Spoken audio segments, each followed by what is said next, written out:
શ્રી ગુરુદેવ દત્ત.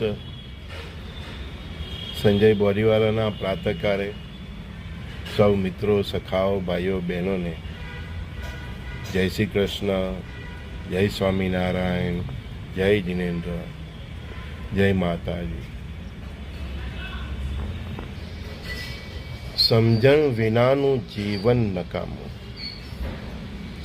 મીઠાશ વિનાનું ભોજન નકામું, સ્નેહ વિનાનો સખા ભાવ નકામો, પરસ્પર દેવો ભાવ વિનાના પ્રણામ નકામો.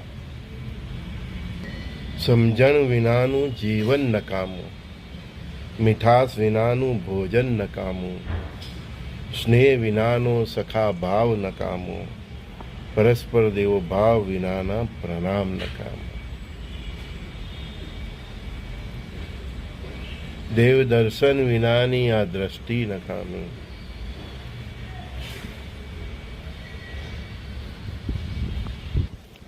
મંત્ર જાપ વિનાના આ શ્વાસ નકામા, તો યજ્ઞ વિનાનું અગ્નિ નકામું, શીતળતા વિનાની હવા નકામી, તૃષ્ણા શાંત નહીં કરે તે જર નકામું, સુધા શાંત ન કરે તે ભોજન નકામું, અને ભજન વિનાનું તે ઘર નકામું.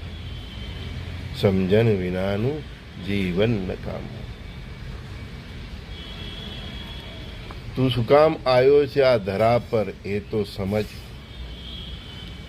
બધું જ ધારેલું નથી થતું, થોડું ઈશ્વર પર તો છો. તું શું કામ આવ્યો છે આ ધરા પર એ તો સમજ. બધું જ ધારેલું નથી થતું, થોડું ઈશ્વર પર છોડ. બ્રેક વગરની ગાડી નકામી, ભયાવહ છે. આ સૃષ્ટિનો કોઈ કરતા હરતા ભરતા પણ છે, એનો થોડો અહેસાસ પણ કર. તું લડવા આવ્યો છે કે જીવવા આવ્યો છે, એનો વિચાર તો કર. ખાલી હાથ આવ્યો છે, ખાલી હાથ જવાનો છે, એનો અહેસાસ તો કર. સમજણ વિનાનું જીવન નકામું. મીઠાશ વિનાનું ભોજન નકામું, સ્નેહ વિનાનો સખા ભાવ નકામો, અને પરસ્પર દેવો ભાવ વિનાના પ્રણામ નકામો. આપણે માણસ છે, બસ આ સમજણથી જીવવા આવ્યા છે. તો પૃથ્વી પર આવવાનો આપણનો કોઈ મતલબ છે. પરમાત્માએ જે આપણને પૃથ્વી પર મોકલા છે એની પાછળનો કોઈ અર્થ છે, કોઈ મિનિંગ છે. એની જગ્યાએ આપણે કોઈ વ્યર્થ જીવન નથી જીવતા ને. આપણું જીવનનો શું અર્થ છે, આપણું જીવન કેટલું ઉપયોગી છે, સંસારને કેટલું ઉપયોગી છે, આ રાષ્ટ્રને કેટલું ઉપયોગી છે. તમે જે સનાતન ધર્મ અને તેની ધરોહરમાં જન્મ લીધો છે, એને તમારું જીવન કેટલું ઉપયોગી છે, એનો તો વિચાર કર. બસ બધાને ફરિયાદ છે, જે પણ મારી પાસે આવે બસ બધાને ફરિયાદ છે. સર્વગુણ સંપન્ન તો દેવો પણ નથી. દેવોમાં પણ કોઈને કોઈ ઉણપ છે. કોઈ દેવ પાસે આ સિદ્ધિ છે, તો કોઈ દેવ પાસે આ સિદ્ધિ છે. મહાદેવનું પરાક્રમ અલગ છે, તો વિષ્ણુની લીલાઓ અલગ છે. તો બ્રહ્માની સૃષ્ટિ રચના કરતા તરીકેનો એમનો અભિગમ અલગ છે. સંપૂર્ણ તો કેવળ પરબ્રહ્મ પરમાત્મા છે.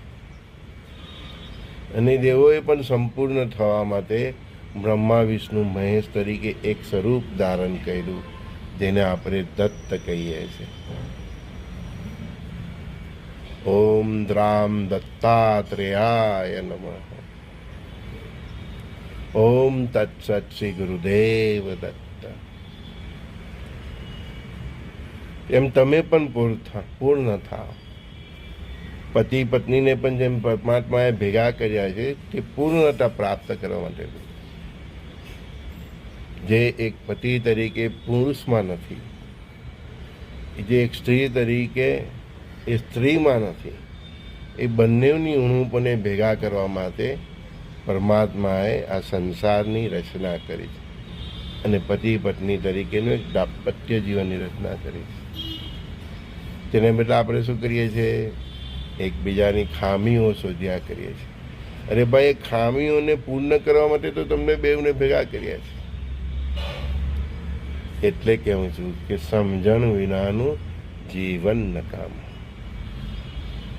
સમજો કે પરમાત્માએ તમને શેના માટે ભેગા કર્યા? નો વન ઇઝ કમ્પ્લીટ હિયર. તો આપણે બધાને કમ્પ્લીટ કરવા માટે આ સંસારની રચના કરી છે. એટલે કહ્યું છે કે આપણે કેવળ આપવા જ આવ્યા છે. આપશો તો કમ્પ્લીટ થશે ને. તમે આપશો કોઈને તો એ કમ્પ્લીટ થશે, એની ખાલી જગ્યા પૂરાશે. એ તમને આપશે તો તમારી ખાલી જગ્યા પૂરાશે. એટલે આપણે સૌ અહીં આપવા જ આવ્યા છે. એટલે વ્યવહારમાં જે શબ્દ છે તેમાં પણ કયો શબ્દ છે? આપલે. એમાં પણ આપ શબ્દ પહેલા છે. એટલે આપણી સંસ્કૃતિ પણ સમજાવે છે કે પહેલા આપ અને પછી લે. અંગ્રેજીમાં જોઈએ તો ગીવ એન્ડ ટેક, એમાં પણ ગીવ શબ્દ પહેલા છે.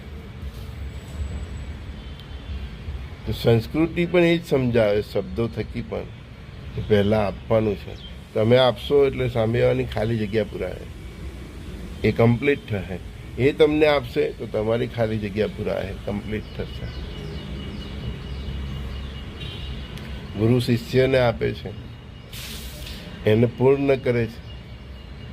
કોઈ મારી પાસે આવે તો હું સખા ભાવથી એને આપું છું, એને પૂર્ણ કરવાનો પ્રયત્ન કરું છું.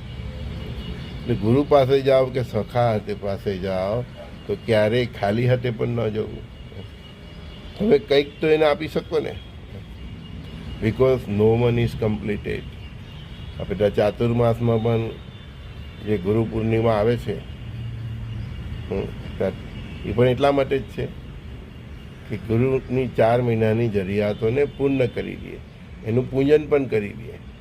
ગુરુની તમારી જરૂર તમે આપશો તો એનું ગુરુ તો પૂર્ણ જ છે, પણ એ પ્રમાણે સૃષ્ટિની રચના કરેલી છે.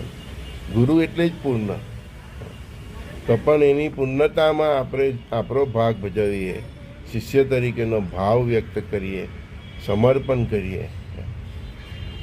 ભગવાન કૃષ્ણ હતા તો એની સાથે બધા બાળ ગોપાળ હતા, તે પોતાના ઘરથી જુદું જુદું કંઈ ને કંઈ લઈને આવતા હતા. કૃષ્ણ તે વખતે પણ એક સમૃદ્ધ પરિવારના સંતાન હતા, રાજાના જ સંતાન હતા એમ કહે તો ચાલે. એની પાસે શું માખણ મિશ્રીની કમી હતી, તો પણ જુઓ તમે સુદામા એના માટે મુઠ્ઠીભર તાંડુલ લઈને આવે છે. એટલે એ ગરીબમાં ગરીબ સુદામા પણ ખબર છે કે આપવું એ જ ધર્મ છે, કે કોઈની પાસે જવું તો ખાલી હાથે ન જવું. એમ આપણા વ્યવહારિક જીવનમાં પણ એ આપણામાં સંસ્કાર હોવો જોઈએ કે આપણે કોઈને પણ મળવા જઈએ. એમ આપણા ભાઈની તાજીએ, આપણા મામાની તાજીએ, આપણા કાકાની તાજીએ, આપણી બેનની તાજીએ, આપણા સાસરે જઈએ, આપણા કોઈ મિત્રની તાજીએ, આપણા ગુરુની તાજીએ, આપણા સખાની તાજીએ, ક્યારેય ખાલી હાથે ન જવું. એનાથી સામેવાળાનું ઘરની પણ લક્ષ્મી વધે છે, આપનારની પણ વધે છે અને લેનારની પણ વધે છે.